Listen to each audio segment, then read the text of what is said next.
Hey, yeah, with every time when there are winners, there are losers or those who did not make it. And normally, when the team is the losing team, the first point of attack is the referees. And in today's video, I just want to talk about the harassment and the abuse that referees have to suffer at the hands of the losing team. And we live in a world where winner takes it all. It's all or nothing. And in that world, we expect perfection. We are intolerant of mistakes. And referees are human beings who make mistakes. They are human beings who do get it wrong in some instances.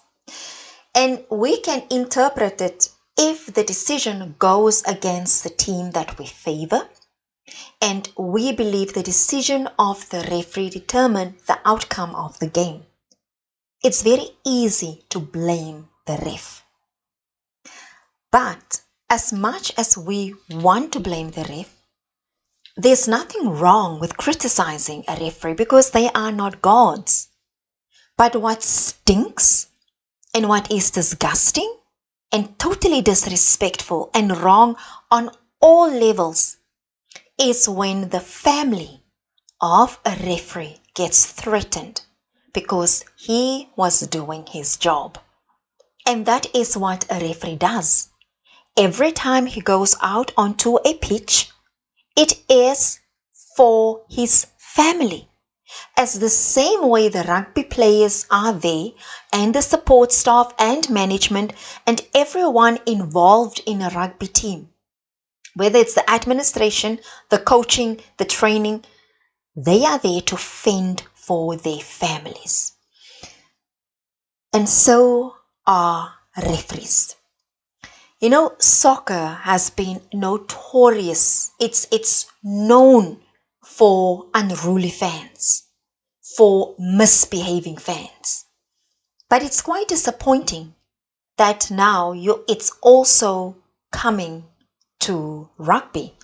And here I want to talk about the first referee I want to talk about is Ben O'Keefe, who was the referee during the matches between South Africa and England.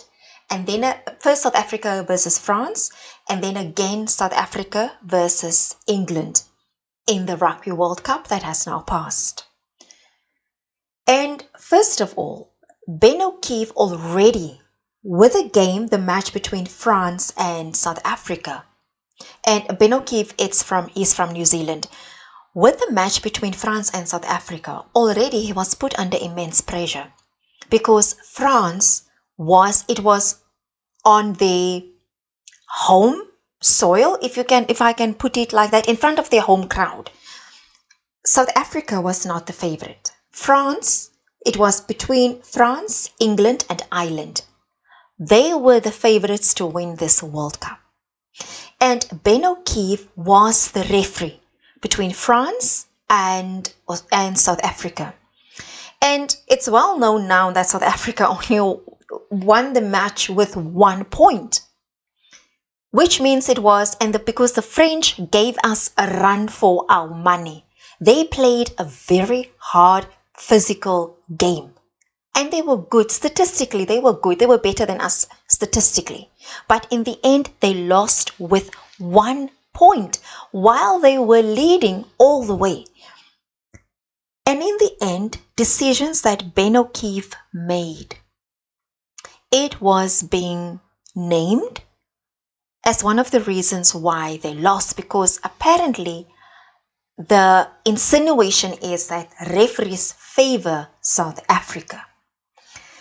But no matter what your opinion is, you are more than welcome to criticize.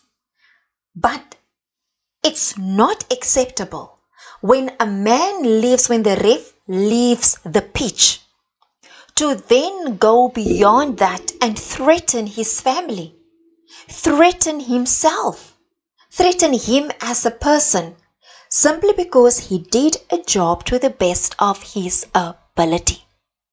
And it doesn't matter what team you ask, we all believe the ref is biased. Because he is human, he will make mistakes. And unfortunately, those mistakes, it can affect the outcome of a game. Then on top, to top it off, the following week, when England played against South Africa, again, they put Ben O'Keefe on the pitch to be the referee for that match, which was, it was too much for one person. I just feel it was unfair from World Rugby to put that amount of pressure twice on one person. Because remember, by then, England was the only team of the Southern Hemisphere that was still in the Rugby World Cup. England was the only team who could win it for the Northern Hemisphere. And also, again, England went into that game as the favorites. Can you imagine the amount of pressure that is put on a referee who has to officiate a game of that magnitude and that importance? And the abuse, it's easy to forget that you are dealing with a human being who has emotions, feelings, who has a family, who's just an ordinary person who's there to work for his family. It's easy to forget that because the insults, the swear words, the threats that are being thrown at refs, the way that they are being booed, just like players, that they are being booed after a decision, that happens. But it becomes a bit problematic and it becomes worrisome when now that hatred and that abuse, it's been taken off the pitch onto social media. And it's very easy to threaten on someone on social media. It's very easy to create a fake profile and hide behind and say the most vile things and say the most disgusting things, and threaten people. It's very easy to do that when it's not face to face. Then I want to come to the Warren, not Warren, how can I forget this man? Wayne Barnes. Sorry.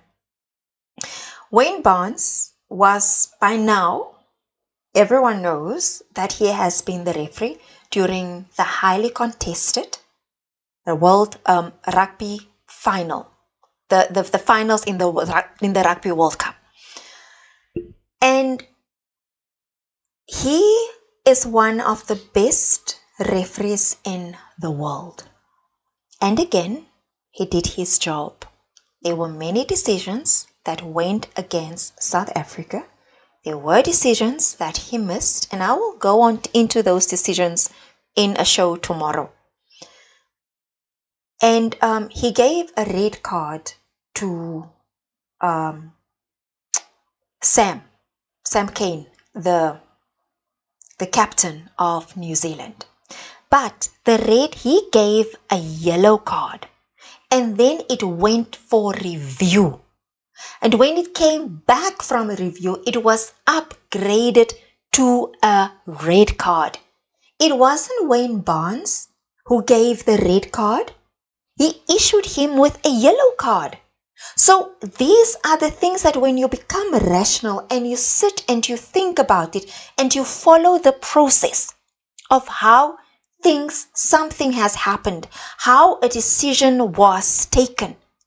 When you start following why things happened, instead of just want to attack because of emotions, opinion, perceptions, insinuations, then it becomes irrational. And the worst part, when your character gets attacked, you can't defend yourself against that. If someone says you were a shitty referee based on A, B, C, and D, then of course you can defend and say, I made that decision based on rule number 1, number 2, number 3, whatever the rule. But if someone says that you are a shitty human being and I'm coming to kill your wife and I'm coming to kill you, how do you defend yourself against that? How do you defend yourself when you are being under attack in the court of public opinion? There is no way that you can attack yourself. You must just ride out the storm. But the toll it takes on your mental health, because now you become worried about the safety of your family. You're not able to do your job freely, because now you have to almost rethink the decisions that you make. It's not easy to be out there.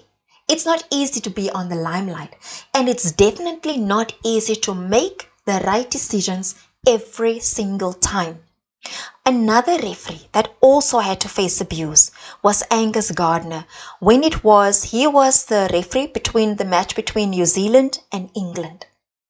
You know, guys, what is even disappointing is when coaches as well as players, you can criticize the ref, but criticize him with specific points.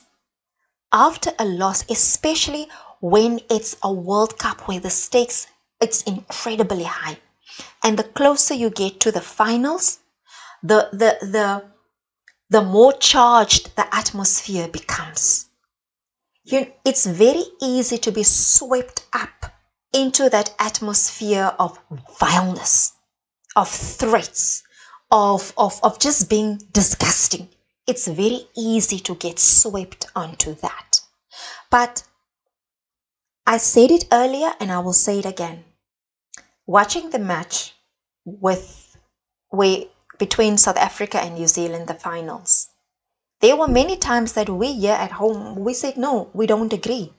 It's like we were groaning and criticizing. But criticize with facts. Criticize based on the rules. And by the way, the rules of rugby, it's not hidden. It's there on the website of World Rugby. And you know what's even better? You can go and study it for free. You don't even have to pay. So that when you look at a match, it will give you an understanding of why certain decisions were taken.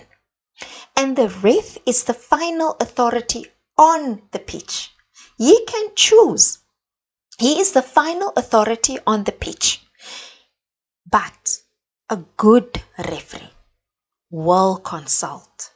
A good referee will get a second opinion about a big decision that might determine the outcome of the game. But at the end of the day, the referee you don't play for the referee. And that's a lesson that South Africans also had to learn. And it took many years to arrive at this point where whatever decision the referee makes, the players continue. At the end of the day, there are 15 players, basically 30 players on a pitch at any given time, except of course when you get sent off because of whatever infringement or foul play happened. Those 30 players, 15 aside, it should be about the skill, the game, it should be about the players, it should be about rugby, it should be about how to represent the game of rugby in the best possible way and still score tries and still win matches. Because this is about the players. This is not about opinion. So, I will just conclude and say what is happening to referees. It's completely unfair. Let's play the match, play the games, and let's give criticism where it's due, but give it based on the rules and not on emotions and not due to sentiments or opinion. And the interpretation, it's open to anyone. Please like, share, subscribe. Let me know what you think. If you agree, if you disagree, let me know. Thank you so much for watching.